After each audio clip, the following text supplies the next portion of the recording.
Make a rag bag. Recycling is a great way to save the planet and to save money as well. Instead of indiscriminately disposing old and unused items from your attic and into the trash, you can make use of these clutter in manifold ways. One such idea for reutilizing time-worn and out-of-style clothes, skirts, curtains, table covers and other textile oldies long-standing in your stockroom is to turn them into a useful and handy rag bag. Here's how you can make a rag bag of your very own.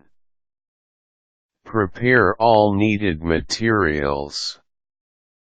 Like all other projects, you should make a checklist of all necessary items and gather them in your chosen workplace before you finally get started.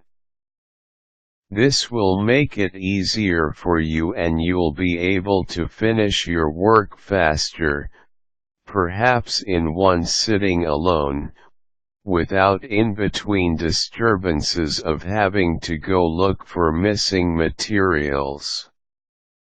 You will need not less than 2 yards of old cotton or any available textile that does not easily wear, tear or stretch that easily.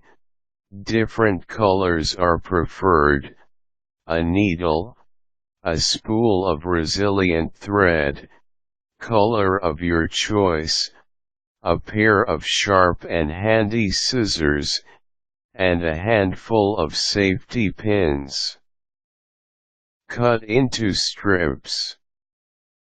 With scissors, split your cloth into long enough strips for faster sewing up, and each with preferably the same width of 1 to 2 inches. Braid.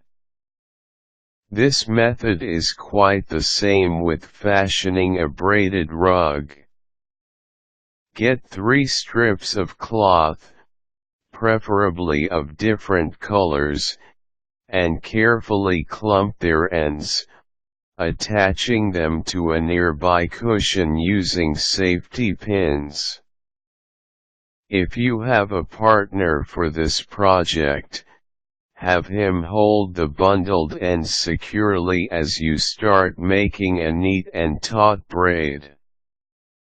You can opt for hiding the raw edges, carefully tucking them under, but you may also want to keep them hanging for that worn-out and ragged style. Make as many tri-cloth braids as necessary, depending on how high you want your rag bag to be. Make the base of the bag. Take 1 braid. Take off the safety pin from it and replace with a loosely tied knot just to keep it from unraveling. Make the same loose knot at the other end of the braid. Now untie the knot from one end of the braid and, with a threaded needle, run small and even stitches along the bundled ends. On an even surface, keep the sewn end of the braid steadily in place with one hand, and then flatten the entire length of the braid into a spiral, with its tail spiking up at the center. Sew the coil firmly in place, with stitches that run adjacently along the borders of the braid. Lock the tail down onto the base with small running stitches. Make the walls of the bag. With another braid, sew another coil atop the outmost coil of the base.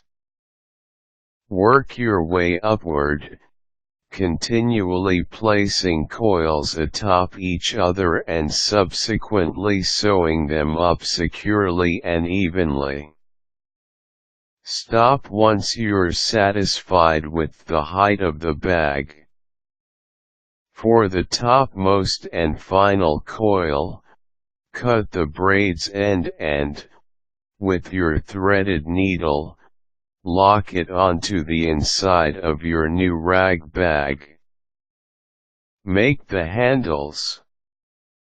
This will depend on your desired length of the handles. You may choose to have a pair of small handles for hand carrying, or a single one that is longer for your shoulder. Either way, both will be made from the braids. For the first option, cut 2 braids with the same length.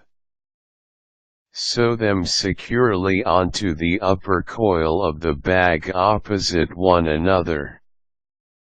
For the lone handle, simply sew the long braid's edges onto each side of your rag bag.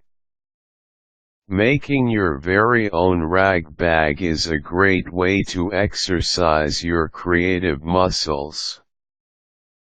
Plus you have the privilege of customizing the design according to your own liking and personal taste, in whatever form, size, and style.